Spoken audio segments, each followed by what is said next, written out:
दरबार की नमः पार्वती पतये हर हर महादेव। शिव महापुराण की जय हो। सभी यजमान परिवार की जय हो। काशी विश्वनाथ भगवान की जय हो। जय जय श्री राधे, जय जय श्री राधे श्याम। बोलिए श्री सतगुरुदेव भगवान की जय हो। प्यारे बंधुओं, आप कैसे जल्दी से जल्दी चेत हो जाए, आप जल्दी से चेतन समझदार हो जाएं, इस बात को लेकर सब कुछ करने कराने से नहीं होता, सब कुछ भगवान की आज्ञा से होता है। इसीलिए सब जगह जाने की तैयारी में लग जाते हो, पर प्रभु के द्वार जाना है इसकी कोई खोर खबर नहीं है। सबसे बड़ी भूल इंसान यही कर रहा है और फिर पछताते रह जाते हैं लोग। और मर जाने के बाद में कुछ जिंदे रह जाते हैं रोते धोते वाले, वो भी पछताते ही हैं रोते रोते। अरे तुम चले गए, तुम्हारो जी सपनों, लाली को ब्याह हो जा तो तुम्हारे सामने, अरे छोरी को कन्यादान ना कर पाए, बड़ी इच्छा ही लाली को ब्याह देखवे की। रोने वाले बखान करते हैं सपनों का, कभी पूरा नहीं होगा सपना। एक पूरा होगा 10 अधूरे रह जाएंगे। क्यों? हर श्वास में नया सपना आता इंसान को, नई माया, नया भोग, नए लोग, नई दुनिया। आ जाइए लौट कर कथा में। कथा कह रही है कि महादेव खड़े दरवाजे पर माला लेकर दक्ष प्रजापति का स्वागत करने के लिए। समय बड़ा बलवान, जगत में समय बड़ा बलवान। जिस अर्जुन ने महाभारत का युद्ध जीत लिया अपने धनुष और बाण की ताकत पर, आज वही अर्जुन जो है सारी गोपियों को, भीलों को जंगल में दे के आया। न बाण काम करे न अर्जुन काम करा। क्यों? न तो बाण पावरफुल थे न अर्जुन। अर्जुन के साथ में जो सत्ता काम कर रही थी, आज वो सत्ता अपने लोक में चली गई है और अर्जुन खाली सामान्य इंसान रह गया।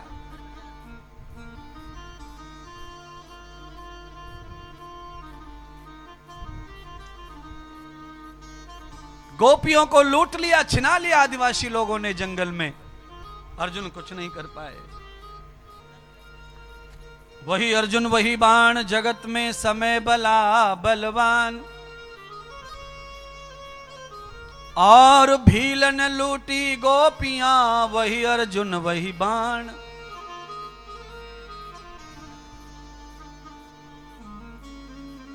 राष्ट्रपति मेडल मिला था कारगिल में एक फौजी को, राष्ट्रपति जी ने उनका सम्मान किया। 17 गोली लगी शरीर में। और ऐसे ही हमारे देश के कितने वीर बहादुर शहीद हो गए, एक एक गोली में जीवन समाप्त हो गया। और यहां 18 गोली में शहीद लौट के आ गया और वीर पुरस्कार उसे प्राप्त कर लिया। क्यों? देश के लिए 1000 लोग लड़ते, बलिदान देते हैं, वफादारी करते हैं, देश को जीवित रखना चाहते हैं, पर किसी एक गोली से किसी को वीरता प्राप्त हो जाती है, किसी को 25 से भी नहीं प्राप्त होती है। क्योंकि उसकी इच्छा है कि इसको किस तरह ले जाना चाहता है। अखबार पढ़ रहे हैं सोफा पे बैठ के, टेबल पे चाय की प्याली रखी है, 2 घूंट चाय पी ली, अखबार पढ़ते पढ़ते आदमी राम राम हो गया। और एक आदमी को मारने के लिए 10 लोग लगे रोड पे, दे घूसा, दे लात, दे डंडा, दे लठिया, मार के चले गए, समझ करके मर गया। पर वो नहीं मरा। जैसे मारना चाह रहे हैं वो मर नहीं रहा, और जो जीना चाह रहा है वो कम मर जा रहा है। समझ में नहीं आ रहा, क्योंकि यही अचंभा परमात्मा दिन रात करते हैं। उस अचंभे से, आश्चर्य से बचना है तो परमात्मा के ही साथ रहो, वही बचाएगा, वही लीला करेगा।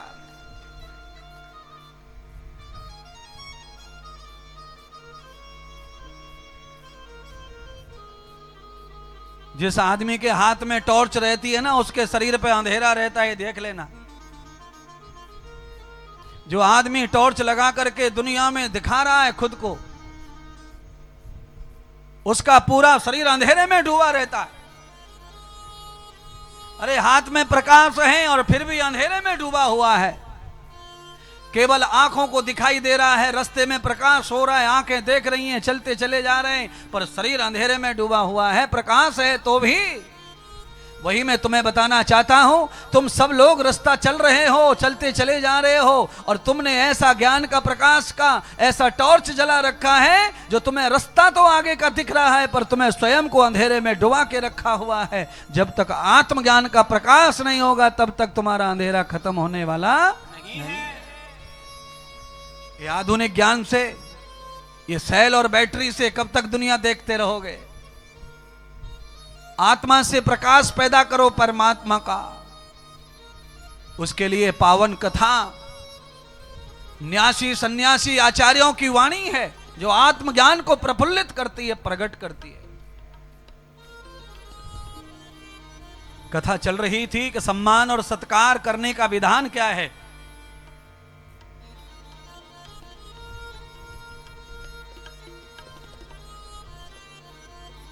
दक्ष प्रजापति को अध्यक्ष बनाया है तो उनका सम्मान करने के लिए अनेक देवता भी थे, अनेक ऋषि मुनि आए थे, अनेक ब्राह्मण आए थे, पर दक्ष प्रजापति के अनुकूल कोई बराबर का नहीं था। इसलिए महादेव को ही बराबर का समझा देवताओं ने और सम्मान करने के लिए खड़ा किया था। दक्ष प्रजापति का विमान नहीं आया। एक प्रहर बीत गया, दो प्रहर बीत गए, तीसरा प्रहर चला गया, चतुर्थ प्रहर आ गया। सूर्य अस्तांचल की ओर जा रहा है, दक्ष प्रजापति आए नहीं सभा में और यज्ञ संपन्न नहीं हो रहा है। अमृत महोत्सव,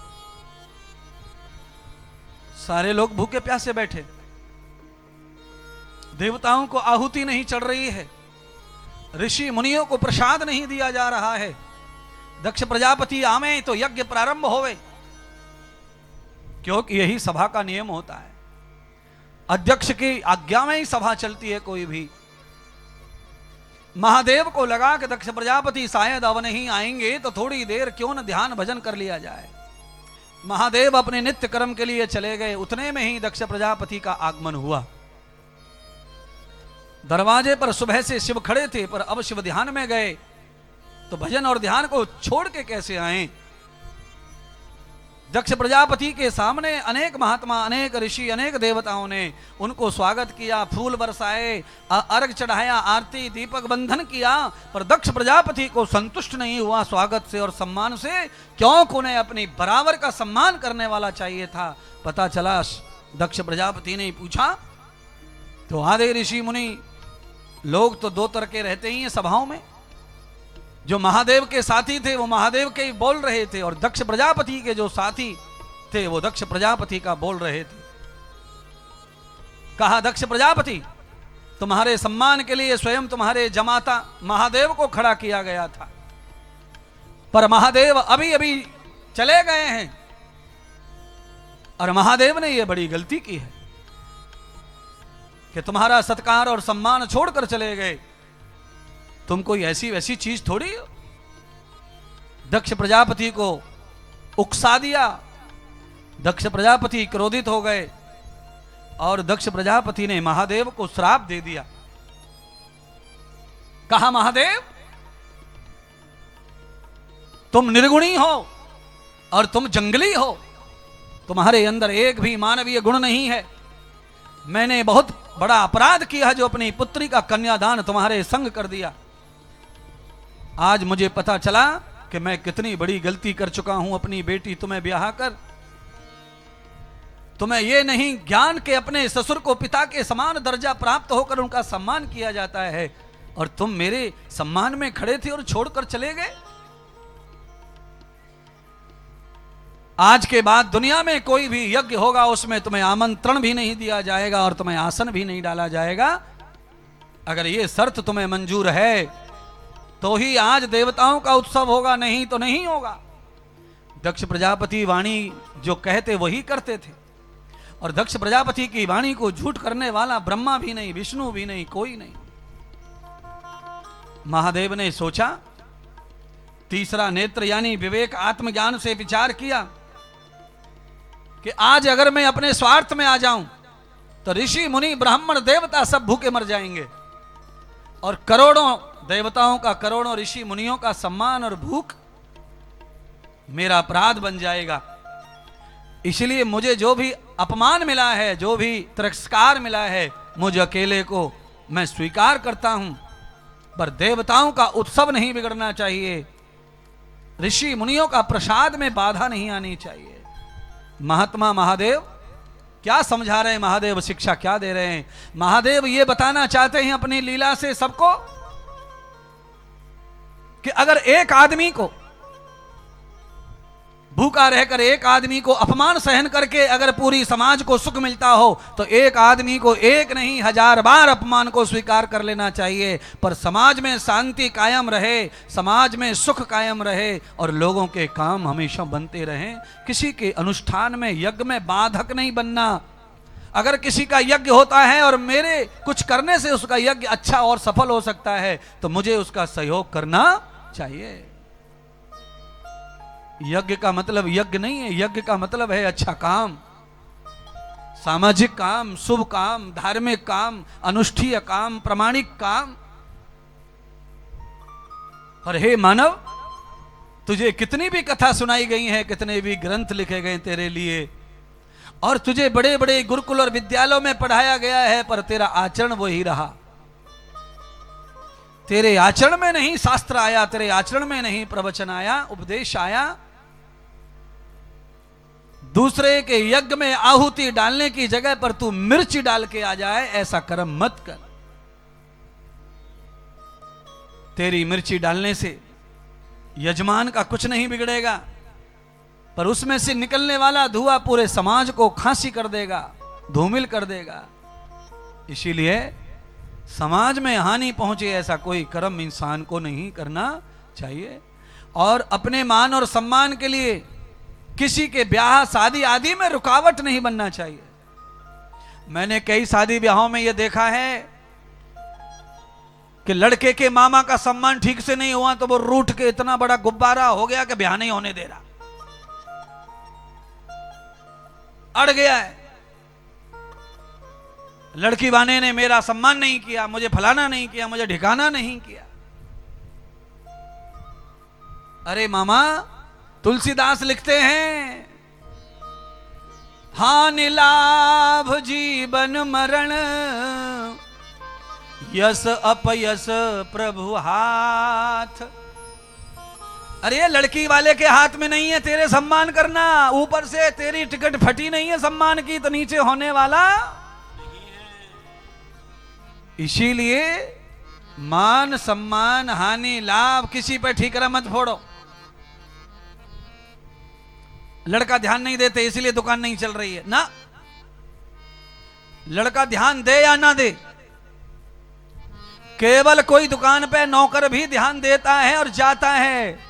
अगर तुम्हारी लॉटरी खुल गई है तो नौकर से ही तुम्हारे करोड़ों कम जाएंगे। लड़का कोई ध्यान दो मत दो, सेठ जी जाओ मत जाओ, दुनिया में ऐसे फटे मर रही है लक्ष्मी।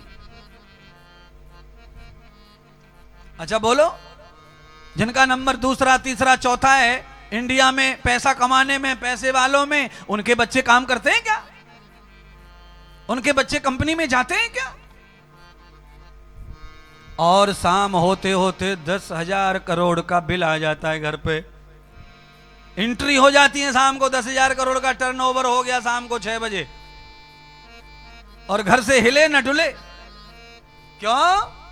बनारस वालों कहावत, जब देता है दाता तो छप्पड़ फाड़ के देता है। हाँ, अगर तुम पिछले जन्म में दान करे आए होंगे, कथा करे आए होंगे, अभिषेक करे आए होंगे, भंडारे करे आए होंगे, अनाथालय बनाए आए होंगे, विद्यालय बनाए आए होंगे, आश्रम बनाए आए होंगे और मंदिर बनाए आए होंगे, तो तुम्हें भी ऐसा ही जन्म मिलेगा। हाथ नहीं हिलाना पड़ेगा और एंट्री रोज फोन में होगी, 5 करोड़, 10 करोड़, 25 करोड़, और इसका लूट के खाया है, उसका लूट के खाया है, चाचा को मार डाला प्रॉपर्टी के लिए, बड़े भाई से केस लगा दिया, फलाना कर दिया। ऐसे लोगों का कभी भी पूरा पड़ने वाला नहीं है। कमा कमा के मर जाओ, नहीं पूरा पड़ेगा। अरे खुले हाथों से जितना प्रभु ने दिया उतना करते रहो, करते रहो, करते रहो। गिन नहीं पाओगे, गिन नहीं पाओगे, गिनने वाले लगाने पड़ेंगे तो भी गिन नहीं पाओगे। इसीलिए हाय हाय करने से कुछ नहीं होता, पुरुषार्थ करो, टाइम पर सो, टाइम पर जगो, टाइम पे भजन करो, टाइम पर सेवा करो, टाइम पर खिलाओ, टाइम पे खाओ, टाइम पर कमाओ, टाइम पे खर्च करो, कमाओ भी और खर्च भी करो। खर्चे से ये ना घटत, धन शुद्ध होगा तो घटेगा नहीं, और धन अशुद्ध हो जाएगा तो धन घटता चला जाएगा, घटता चला जाएगा। जिधर हाथ डालोगे, जो फैक्ट्री चल रही थी वो बंद पड़ जाएगी, शोरूम था वो बंद पड़ जाएगा। धन को पवित्र करो,